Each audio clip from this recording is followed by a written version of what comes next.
శ్రీమాత్రే నమః. అమ్మకు ప్రేమతో ఛానల్కి స్వాగతం. అందరికీ కూడా ఆ అమ్మవారి ఆశీస్సులు ఉండాలని మనస్ఫూర్తిగా తల్లిని వేడుకుంటూ, ఈరోజు పుష్యమాసం శ్రీవారి గురించి కొన్ని కథల గురించి తెలుసుకొని స్వామి అనుగ్రహాన్ని పొందుదాం. తిరుపతి మహాక్షేత్రానికి సమీపంలో ఒక పల్లెటూరులో భీముడు అని ఒక కుమ్మరి కులస్తుడు ఉండేవాడు. అతను కడు పేదవాడు. కుండలను తయారు చేసుకుంటూ వాటిని అమ్ముకొని జీవిస్తూ ఉండేవాడు. అతనికి స్వామివారిపై చాలా ఎక్కువ భక్తి ఉండేది. చిరకాలం కూడా భగవంతుణ్ణి పూజిస్తూ ఉండాలి అనేది అతని కోరిక. అయితే అతని పరిస్థితుల వలన అతనికి ఎప్పుడూ కూడా అంటే కుటుంబ పరిస్థితుల వలన భగవంతుణ్ణి పూజించేటువంటి అవకాశం ఎప్పుడూ కూడా ఉండేది కాదు. అయితే అందువలన తాను కుండలను తయారు చేసేటువంటి ప్రదేశంలోనే స్వామివారికి ప్రతిమను ఉంచుతాడు. ప్రతిమపై కుండలను తయారు చేస్తున్నప్పుడు తన చేతి కంటి పట్టిని పుష్పంగా చేసి భక్తితో స్వామివారి ప్రతిమ వద్ద ఉంచుతూ ఉండేవాడు. ప్రతిరోజు కూడా అతను ఆ మాదిరిగానే నిత్య కృత్యంగా మారిపోతుంది. అయితే అదే ప్రాంతాన్ని పరిపాలించే రాజు తొండమానుడు కూడా వెంకటేశ్వర స్వామి వారి యందు ఎంతో భక్తి కలవాడు. అతను ప్రతిరోజు కూడా వెంకటాచలానికి వెళ్లి స్వామివారిని బంగారు పుష్పాలతో అర్చిస్తూ ఉండేవాడు. కొంతకాలానికి అతనిలో అహంకారం పెరుగుతుంది. ఒక పక్క రోజు అతను పూజ చేసేందుకు ఈ ఉత్తముడు కూడా తాను నిన్న పూజించేటువంటి బంగారు పుష్పాల స్థానంలో మట్టి పుష్పాలు స్వామివారి వద్ద కనిపిస్తాయి. అందుకు కారణం ఏమిటని తొండమానుడుకు అర్థం కాదు. అయితే అర్చకులు తాను ఇచ్చినటువంటి బంగారు పుష్పాలను అపహరించి మట్టి పుష్పాలు ఇక్కడ పెడుతున్నారా అనే అనుమానం అతనికి కలుగుతుంది. తన భటులను కాపలాగా ఉంచుతాడు రాజు. ఎన్ని విధాలుగా ప్రయత్నించినప్పటికీ కూడా బంగారు పుష్పాల స్థానంలో మట్టి పుష్పాలే స్వామివారి ముందు కనిపిస్తూ ఉండేవి. అయితే ఆ మహారాజుకు రోజు రోజుకు మానసిక వ్యాధి పెరిగిపోతుంది. చింత పీడితుడై ఉన్నటువంటి అతనికి వెంకటేశ్వర స్వామి కలలో కనిపించి, ఓ రాజా, నీకు సమీప గ్రామంలో భీముడు అనేటువంటి కుమ్మరి కులస్తుడు ఉన్నాడు. అతను కుండలు చేసుకుంటూ ఉంటున్నాడు. నిత్యం నా స్మరణ చేసుకుంటూ నా ధ్యానాన్ని ఎప్పుడూ కూడా విడిచిపెట్టినటువంటి మహాభక్తుడు. అతని భక్తి ప్రభావం వలన అతని భక్తి ప్రభావంచే ఉంచినటువంటి మట్టి పుష్పాలు ఇక్కడ నా సన్నిధానం చేరుకుంటున్నాయి. అటువంటి బంగారు పుష్పాలు అతను ఉంచినటువంటి ముందు నిలవలేక అదృశ్యమైపోతున్నాయి. భక్తులు అతని కంటే ఉత్తముడు, విచారించవద్దు అంటూ ఊరడిస్తాడు. తనను మించినటువంటి భక్తులు ఇంకొకడు ఉన్నాడని స్వామివారు చెప్పిన మాటలు ఎలాగైనా సరే తెలుసుకోవాలని వెంకటాచలానికి సమీపంలో ఉన్నటువంటి పల్లెలో భటులతో కలిసి తిరుగుతూ ఉంటాడు రాజు. అలా ఒక పల్లెలో కొండ నుంచి తిప్పుతూ చేతికంటువంటి వాటిని పుష్పంగా చేసి సమీపంలో ఉన్నటువంటి వెంకటేశ్వర స్వామి వారి యొక్క ప్రతిమకు సమర్పిస్తూ అటువంటి భీముణ్ణి చూసి ఆ రాజు ఆశ్చర్యపోతాడు. రాజు భీమును సమీపించి, నీవు స్వామిని మట్టి పుష్పాలతో పూజిస్తున్నావేంటి? నీకు పూజకు పుష్పాలు దొరకడం లేదా అని అడుగుతాడు. అందుకు భీముడు రాజుకు నమస్కరించి, రాజా, నీ వంటి వారు మా దగ్గరకు వచ్చారు. నా అదృష్టం, నా ఇల్లు పావనమైంది. నేను చదువు రానటువంటి మూర్ఖుడను, స్వామిని పూజించడం ఎలాగో తెలియని వాడను, దరిద్రుడను. కుండలు తయారు చేయకపోతే నా కుటుంబం గడవదు. కాబట్టి నేను ఉదయం నుండి సాయంకాలం వరకు కుండలు చేయక తప్పదు. చేతుకంటున్నటువంటి మట్టినే పుష్పంగా చేసి ఇలా స్వామివారికి సమర్పించుకుంటూ ఉంటాను అని వివరిస్తాడు. అప్పుడు అతని మాటలు విన్నటువంటి రాజు ఎంతో ఆశ్చర్యపోతాడు. అతని భక్తికి మెచ్చి అతనికి నమస్కరించి తరువాత రాజ్యానికి వెళ్లిపోతాడు. ఆ తరువాత కొంతకాలానికి భీముడు సశరీరంగా వైకుంఠానికి చేరుకుంటాడు. వెంకటేశ్వర స్వామి వారు భీముడు భక్తికి మెచ్చి ఇక నుండి ఉదయం ప్రసాదం మట్టి పాత్రలో నివేదించాలని చెప్పి తొండమాను మహారాజుకు కలలో కనిపించి చెబుతాడు. ఈనాటికి కూడా స్వామివారి సన్నిధిలో ఈ ఆచారాన్ని పాటిస్తూ ఓటు అనే 2 సాదాన్ని మట్టి కుండలోనే ప్రసాదాన్ని నివేదన చేసి స్వామిని ఆరాధిస్తూ ఉన్నారు. ఇక్కడ అక్కడ మాట్లాడడం కూడా శ్రద్ధాభక్తులతో వెంకటేశ్వర స్వామిని అర్చిస్తూ అతను కూడా విష్ణులోకాన్ని చేరుకున్నాడు. పూర్వం అనంతాచార్యులు అనే శ్రీవారి భక్తుడు ఉండేవాడు. అతను శ్రీవానుచార్యులు వారి యొక్క ప్రియ శిష్యుడు. గురువు రామానుజాచార్యులు వారి యొక్క ఆదేశానుసారం అనంతాచార్యులు భార్యతో సహా తిరుమలకు చేరి శ్రీనివాసుని సేవిస్తూ కాలం గడుపుతుంటాడు. అలా రోజు కూడా తిరుమల కొండలన్నీ తిరిగి ఎన్నో అందమైన పుష్పాలను సేకరించి ఆనంద నిలయంలో స్వామి ఎంతో అద్భుతంగా అలంకరించబడి పూల అలంకారంతో దివ్యంగా దర్శనమిస్తూ ఉంటుంది. స్వామి వారిని చూసి మురిసిపోతూ ఉండేవారు. అనంతాచార్యులు ఆ రోజు అడవిలో చాలా దూరం వెళ్లి పూలు కోసుకొని వస్తున్నటువంటి అనంతాచార్యుల వారికి ఒక ఆలోచన వస్తుంది. తానే స్వామివారి పుష్పాలంకరణ కోసం ఎందుకు ఒక ఉద్యానవనాన్ని తయారు చేయకూడదు అని అనుకుంటాడు. అలా చక్కగా రకరకాల సువాసనలతో ఉండేటువంటి కొన్ని పూల మొక్కలను పెంచి వాటిని స్వామికి సమర్పించాలి అని చెప్పి ఆలోచిస్తాడు. అలా ఆలోచన రాగానే స్వామి అందమైనటువంటి పుష్పాలంకరణలో ఊహించుకుని మురిసిపోతుంటాడు. ఈ పనిలో తాను తన భార్య తప్ప మరెవరి సహాయం కూడా తీసుకోకూడదని చెప్పి నిశ్చయించుకుంటాడు. ఇక ఆ తోటకు కావలసినటువంటి స్థలము కోసమై ఒక చెరువును తవ్వడం ప్రారంభించాడు. ప్రతిరోజు కూడా భార్యాభర్తలు ఇద్దరు ఉదయం స్వామివారి నివేదన అయిన తర్వాత మధ్యాహ్నం వేళలో ఆ చెరువును తవ్వే పనిలో నిమగ్నమయ్యారు. నిప్పులు చిమ్మేటువంటి ఎండలు సైతం లెక్క చేయకుండా గడ్డపారతో మట్టిని తవ్వి గంపలో ఎత్తి తన భార్య తలపై పెట్టాడు. ఆ మట్టిని తీసుకుని వెళ్లి దూరంగా విసిరేసి వచ్చేది. అలా దంపతులిద్దరూ కూడా అదే పనిలో నిమగ్నం అవుతారు. భార్య నిండు శూలాలు కావటం చేత గంపను నెత్తి మీద పెట్టుకుని వెళ్లి దూరంగా పారేసి మళ్ళా తిరిగి రావడం, మరలా వెనక్కి రావడం చాలా కష్టంగా ఉండేది. కానీ అనంతాచార్యుల వారు మాత్రం వేరే ఎవరి సహాయం తీసుకోకూడదని దృఢమైనటువంటి సంకల్పంతో ఉండటం వల్ల పాపం భార్యకు శ్రమ తప్పలేదు. ఆశ్రిత జన వస్తువులు అనేటువంటి ఆ శ్రీనివాసుడు అదంతా కూడా చూస్తూ గమనిస్తూ ఉంటాడు. ఆ దంపతులకు ఎలాగైనా సరే సహాయం చేయాలని చెప్పి స్వామి వారు అనుకుంటారు. అలా ఆ మరునాడు ఆచార్యులు వారి వద్దకు వచ్చి ఒక చిన్న బాలుడి రూపంలో, తాత, ఇంత మండుటెండలో మీరు ఎంత కష్టపడుతున్నారు, నన్ను కూడా మీకు సహాయం చేయనివ్వండి కానీ అని అడుగుతాడు. దానికి అనంతాచార్యుల వారు మాత్రం అందుకు ఏమాత్రం ఒప్పుకోలేదు. కానీ బాలుడు రూపంలో ఉన్నటువంటి శ్రీనివాసులు మాత్రం పట్టు విడవకుండా ప్రతిరోజు కూడా ఆ దంపతులు మట్లు తవ్వి వేళలో వచ్చి అక్కడి నుంచి వాడు ఆచార్యుల వారు ఆ బాలుడు ఏమాత్రం దగ్గరకు రానిచ్చేవారు కాదు. ఇక ఆచార్యుల వారి పట్టుదల, నిండు శూలాలైన భార్య మట్టి గంపనెత్తి పెట్టుకుని ఆయాసపడుతూ అంత దూరంలో పారివేయటం, మరలా తిరిగి రావటం ఇవేమీ కూడా అతను గమనించుకుని అటువంటి స్థితిలో లేడు. కేవలం అతని ధ్యాసంతా ఏమిటంటే ఎంత త్వరగా ఈ చెరువు పూర్తవుతుందా, ఎంత త్వరగా పూల మొక్కలు వస్తాయా, ఎంత త్వరగా ఈ పూలతో స్వామిని అలంకరించుదామా అనేటువంటి తపన తప్ప తన శ్రమ గాని, భార్య శ్రమ గాని, భార్య నిండు చూలాలు అని కాని ఏమాత్రం అతను అర్థం కావటం లేదు. అయితే భక్త వస్తుడైన శ్రీనివాసుడికి ఆ దంపతులను చూస్తుంటే ముచ్చట వేస్తుంది. వారి భక్తి పట్ల ఎంతో సంతోషం కలుగుతుంది. కానీ వారి శ్రమను చూసి బాధపడతాడు. ఇక లాభం లేదనుకొని నెమ్మదిగా వెళ్లి ఆ మహా ఇల్లాలి వద్ద నుండి గంపను తీసుకుంటాడు. ఆమెను కాసేపు పక్కన ఉండమని చెప్పి తాను మట్టి గంపనెత్తి పారవేసే పనిలో పడతాడు. తల పైకెత్తి కూడా చూడలేదు. అంతా చాలా అలా జరుగుతూ ఉండగా కాసేపటికి ఆచార్యుల వాళ్ళకి అనుమానం వస్తుంది. తన భార్య ప్రతిరోజు కంటే ఈ రోజు ఇంత త్వరగా ఎలా రాగలుగుతుంది అనుకుంటాడు. ఇంత వేగంగా గంపను ఎలా ఖాళీ చేస్తుందన్నటువంటి అనుమానం కలుగుతుంది. ఆలోచన రాగానే ఒక్కసారిగా తల పైకెత్తి చూస్తాడు. వెంటనే అతనికి జరుగుతుందంతా అర్థమవుతుంది. ఇంతవరకు ఈ బాలుడా గంపను ఎత్తుకొని వచ్చేది అని అనుకుంటాడు. అంతే, ఆచార్యుల వారికి విపరీతమైన కోపం వస్తుంది.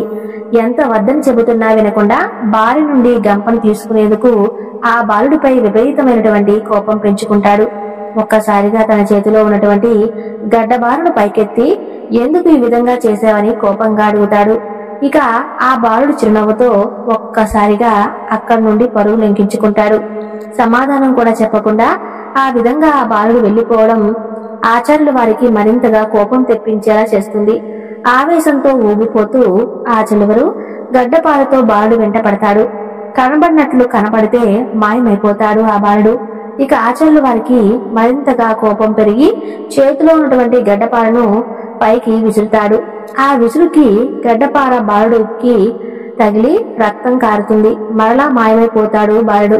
ఆ బాలుడికి దెబ్బ తగలడంతో కొంచెం శంకించిన ఆచార్యుల వారు మరలా కనపడకుండా పోతాడా అనుకుని వెనుదిరిగి వెళ్లిపోతాడు. అయితే ఆ రోజు సాయంకాలం ఆలయంలో ప్రవేశించినటువంటి అనంతాచార్యుల వారికి ఆలయంలో కొంతమంది అర్చకులు ఏదో చర్చించుకోవడం కనిపిస్తుంది. అందరి ముఖాల్లో ఆందోళన నిండి ఉండటం గమనిస్తాడు. అందుకు కారణం ఏమిటని ఒక అర్చకుడును వారిని అడుగుతాడు. ఆనంద నిలయంలోకి తీసుకుని వెళ్లి స్వామివారి విగ్రహాన్ని చూపిస్తాడు అర్చకులు. అంతే, అక్కడ మాట్లాడే శ్రీనివాసుని దివ్యమంగళ విగ్రహం చిత్రంపై గాయం అయి ఉంటుంది. ధారాళంగా కారుతున్నటువంటి రక్తాన్ని చూస్తాడు. ఆ దృశ్యం చూసినటువంటి అనంతాచార్యుల వారికి జరిగిందంతా కూడా పూర్తిగా అర్థమవుతుంది. స్వామి, ఎంత అపచారం చేశానయ్యా! సాక్షాత్తు నీవని తెలియక ఎంత ప్రయత్నం చేశాను తండ్రి. ఆపద్బాంధవ, నన్ను క్షమించు తండ్రి అంటూ స్వామి వారిని అర్జిస్తాడు. జరిగిందంతా తెలుసుకుని అక్కడ ఉన్నటువంటి ఆచార్య పురుషులు అందరూ కూడా ఆశ్చర్యపోతారు. అందులో శ్రీనివాసులు ఆచార్య ద్వారా ఇలా పడిపోయి, అనంతచర్య, ఇదంతా కూడా నేను ఆడిన నాటకం.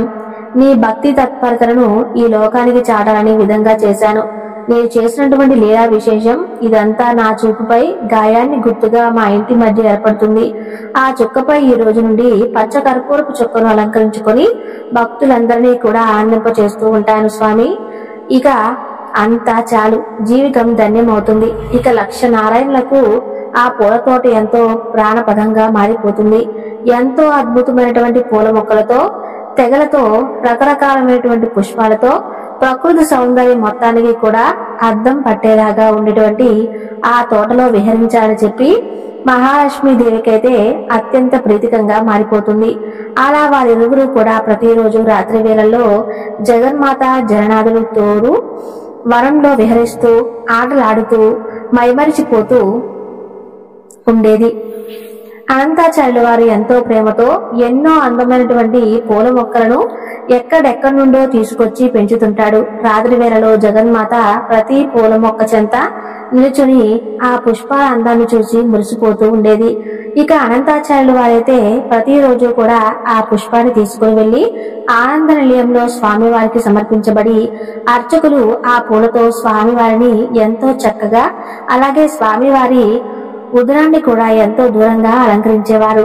ఆ యొక్క పుష్పాలంకరణలో స్వామివారి మరింతగా అత్యంత రమణీయంగా భక్తులకు దర్శనమిచ్చేవాడు. ఇక జగన్మాత అనంతాచార్యుల వారి యొక్క పుష్ప కైకర్యానికి ఎంతో సంతోషించి అతన్ని ఎలాగైనా సరే కనికరించాలి అని చెప్పుకుంటుంది.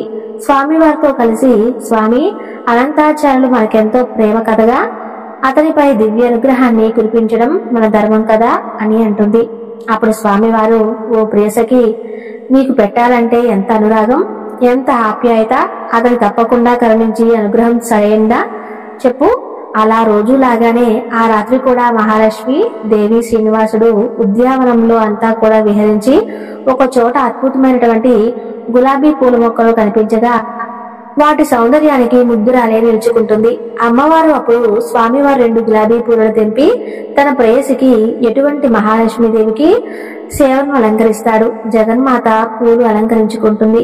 అలా కొంచెం ముందుకు వెళ్ళిన తర్వాత ఆమెకు అద్భుతమైనటువంటి మల్లి కనిపిస్తుంది. అందులో నుండి గుప్పెడు మల్లెపూలు తీసుకుని స్వామివారిపై విసురుతుంది. ఇక స్వామివారి కూడా కొన్ని పూలను తెంపి అమ్మవారిపై వేస్తారు. ఆ విధంగా వారిద్దరూ కూడా రాత్రి ఉద్యానవనం అంతా కూడా విహరించి ఎంతో ఆనందిస్తారు. ఇక ఉదయం పూలుకోవాలని చెప్పినటువంటి అనంతాచార్యుల వారు తోట మొత్తం నలిగినటువంటి పూలతో చిందరవందరగా కనిపిస్తుంది. ఎవరో దొంగలు రాత్రి ప్రవేశించి తోటంతా కూడా పాడు చేశారు అనుకుంటారు. అక్కడ కొన్ని పూలను కోసుకుని ఆనంద నిలయంలో స్వామికి సమర్పిస్తారు. ఆ రోజు రాత్రి శ్రీమన్నారాయణుడు, మహాలక్ష్మీదేవి తిరిగి తోడు వస్తారు. ఆ రోజు తోటలో సంపెంగలు, సన్నజాజులు ఇంకా అనేక దివ్యమైన పుష్పాలు అద్భుతంగా కనిపిస్తాయి.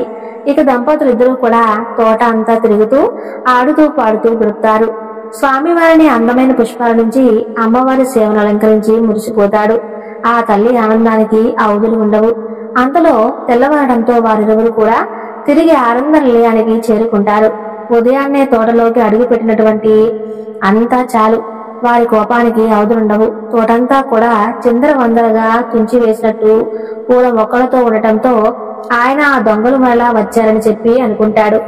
తనకు అత్యంత ప్రీతిపాత్రులైనటువంటి లక్ష్మీనారాయణ యొక్క కైకర్యానికి పెంచుతున్నట్లు ఆ పూల తోటను ఈ విధంగా పాడు చేసిన వారిని ఎలాగైనా పట్టుకోవలసిందే అనుకుంటాడు.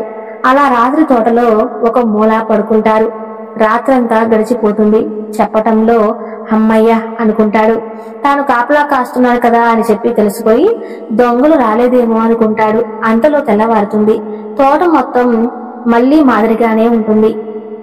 పూలు మొత్తం ఎక్కడ పడితే అక్కడ విసిరి ఉంటాయి. దొంగలు మాత్రం శబ్దం చేయకుండా వచ్చినట్లున్నారు. నారాయణ, ప్రతిరోజు వారిని పట్టుకునే వరకు కాపలాగా ఉండవలసిందే అనుకుంటాడు. ఆ విధంగా 8 రోజులు గడిచిపోతాయి. కాని ఆ దొంగలు మాత్రం అతనికి దొరకరు. ఆ చోరులు దొరికే విధంగా తనను అనుగ్రహించమంటూ ఆనంద నిలయంలో స్వామి శరణి వేడుకుంటాడు. ఇక దయామయుడు అయిన జగన్మాత స్వామి వారితో ఈనాడు ఆచార్యుల వారికి ఎలాగైనా సరే కనిపించాల్సిందే అంటుంది. భక్త వత్సలుడు అనేటువంటి స్వామి కూడా అలాగే రాత్రి కలల్లో ఒత్తులిసుకుని మరీ దొంగల కోసం ఎదురు చూస్తుంటాడు. ఈ రోజు ఎలాగైనా వారిని పట్టుకోవలసిందే అని చెప్పి సంకల్పంతో అతనిలో ఆచార్యుల వారికి 2 స్త్రీ పురుష ఆకారాలు పూల మొక్కల మధ్య తిరుగాడుతూ కనిపిస్తాయి. సందేహం లేదు, రోజు పూల మొక్కలు పాడు చేస్తుందని చెప్పి అనుకుంటాడు. వారిద్దరూ కూడా ఎంతో దివ్యమైన తేజస్సుతో కనిపిస్తారు. పురుషుడైతే అద్భుతమైన తేజస్సుతో ప్రకాశిస్తుంటాడు. ఆ స్త్రీ అద్భుత సౌందర్యంతో దివ్యాభరణాలతో విరజిల్లుతుంది. వారిని చూసినటువంటి ఆచార్యుల వారు ఒక్క క్షణం మైమరిచిపోతాడు. అతనికి కర్తవ్యం గుర్తుకు వస్తుంది. నెమ్మదిగా వెనక్కి వెళ్లి వారితో గట్టిగా బంధిస్తాడు. ఎక్కడికి పోతారు అంటాడు. శత విధాలుగా ప్రయత్నిస్తాడు, కానీ సాధ్యపడదు. ఇక జగన్నాటక సూత్రధారి జగన్మాత తన భక్తులతో నాటకాలు ఆడుతుంటారు. అతని బంధం ఎంతో గట్టిదని అతను తెచ్చే విధంగా ముచ్చట పడిపోతుంటారు. మరి భక్తుడికి భగవంతుడికి ఉన్న బంధం అంతే కదా. ఆ దొంగలు దొరికారని సంతోషంతో కొంచెం ఏమరపాటుగా ఉండగా ఆ పురుషుడు ఒక్క ఉదుటిన బంధం తెంచుకొని పరిగెత్తి మాయమైపోతాడు. అది తెలుసుకున్నటువంటి ఆచార్యుల వారికి విపరీతమైనటువంటి కోపం వస్తుంది. ఈమె కూడా భర్త వెనకే పరుగెత్తుతుంది. మరింత గట్టిగా పట్టుకుంటాడు.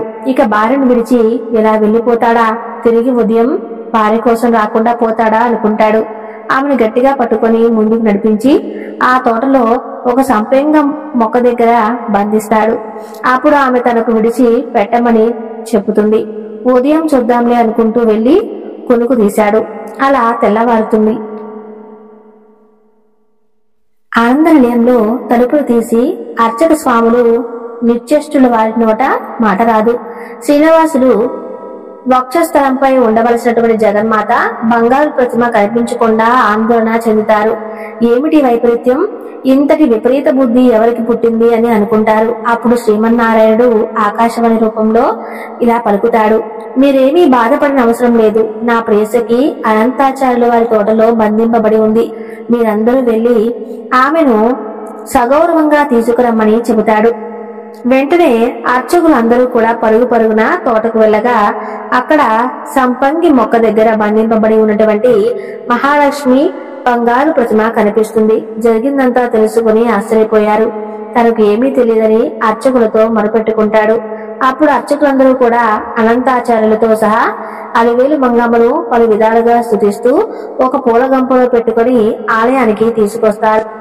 ఆనంద నిలయంలోకి ప్రవేశించగానే శ్రీనివాసులు ఆకాశవాణి రూపంలో ఇలా పలుకుతాడు.